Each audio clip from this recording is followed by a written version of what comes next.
from where panelist Bore has left, but take you back to Ambassador Koki's question, which you are not unable to answer because our time had elapsed. And first, let me say that your CV is rich, and you have been at the heart of running commissions, including IEBC, especially operations. And you had also talked of mistrust. And in answer to Ambassador Koki, you had started to say that we need to demystify the server. Can you continue? How do we demystify the server? Yeah, thanks very much. I talked about the server because it's been an issue of contention in the presidential election. Severally, actually, you find the stakeholders coming forth and saying, they even say, fungua server. You know, we want to see what is in that server. What is it that we do not agree with that we want to confirm? And one of the issues here is to basically demystify it to Kenyans. And what I meant to answer at the time to Ambassador through the chair is this being the area of contention. Actually, not just the server itself, but result transmission. Is it possible for us to have a pathway? You know, so as a commission, then I'll be very interested for us to sit together as a collegiate and just demystify this pathway. So just the way Wanjiko, if I can just use that, Wanjiko can speak to the pathway of electoral transmission results, it's the same way Prof will speak to the pathway of transmission results. So there is a bit of mystery, and I think it's something that needs to be unpackaged through a lot of demonstrations, through a lot of physical meetings. Now we even have virtual meetings. We can have webinars where we demonstrate what it is. We can meet with the corporate sector. We can meet with the Mama Mboga. We can meet with students in colleges and universities and just demystify this. And above all, we can actually meet with those candidates who are contending for the positions, because those are really the ones who mainly, whose supporters mainly rally this call for this server must be opened. And I just want to say that in 2022, even from the monitoring that we did, the server through the portal was accessible to Kenyans. Indeed, that election progressively really was improved.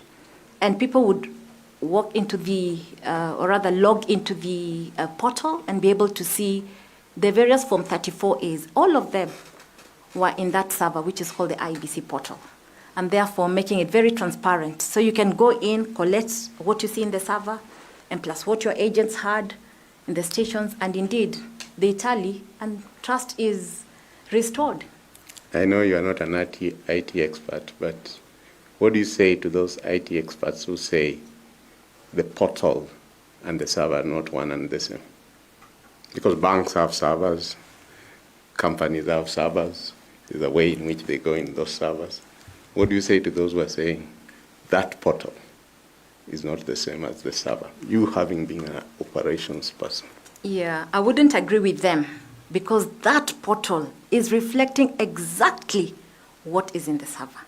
The server being a sacrosanct device really is something that then is, I could say, protected in a way because of its sensitivity, but does not mean it's not accessible, right? But what is in that server and the portal, the results really read. So why don't you just let them have see the server instead of the portal? I would say this: the server being the physical device. Political parties have been accessed to it. Political party candidates as well have been accessed to it. And I think looking at the premium and value of this, what we call the server, and which I say here, is synonymous to what you have in the portal in terms of the result transmission. In the judgment, in the ruling of 2022, the Supreme Court pronounced itself to restricted access in order, again, the way it was phrased in the ruling, in order to not invite suspicion. Because everybody going in, there would be again a lot of suspicion which is being arisen. If you leave the Supreme Court ruling aside, Nyabuto-Sungura, having said here that she wants the server demystified, can the Commission take a proactive role in its regulations? Because you said this server is sacrosanct. Yes, it is. But this server belongs to Kenyans who are voting. And in your own words, you said the challenge has always been that what was got at the polling station, is it really what is being verified? Yes. And the only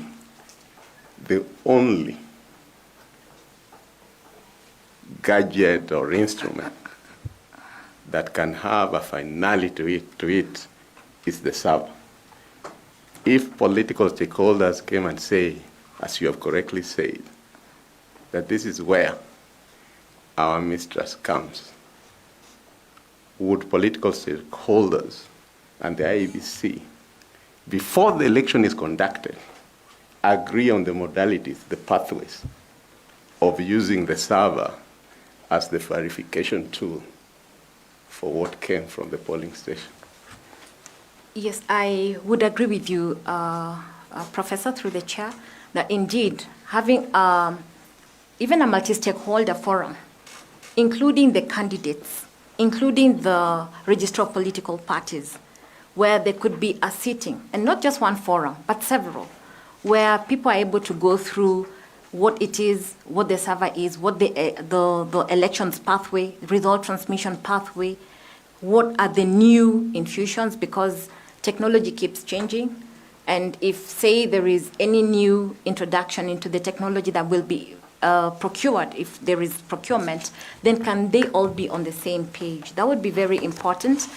And because there's a lot of mistrust and demystification around this server issue, it will be very critical to even have it tied in law, in a regulation. The regulation here says that these people can sit at this time, just into the election, during the election, and even post-election, and be able to verify the results and the result transmission system through the server. Thank you very much. My last question. Elections often attract political and public pressure. How will you ensure that your decisions are guided by the Constitution and not by political influence or personal bias? First and foremost, it is true there is political pressure, having served in IEBC, but I want to say that one of the safeguards is to have the ethical leadership trainings given to the commissioners and even to the staff, as well as ascribing to the code of conduct and knowing that we are here to serve guided by the rule of law. And therefore, regular governance as well as ethical trainings, and as well as ascribing to charters which then dictate the independence that we should behold in order to deliver the mandate given unto us by the Constitution would be very, very critical. Thank you, Chair.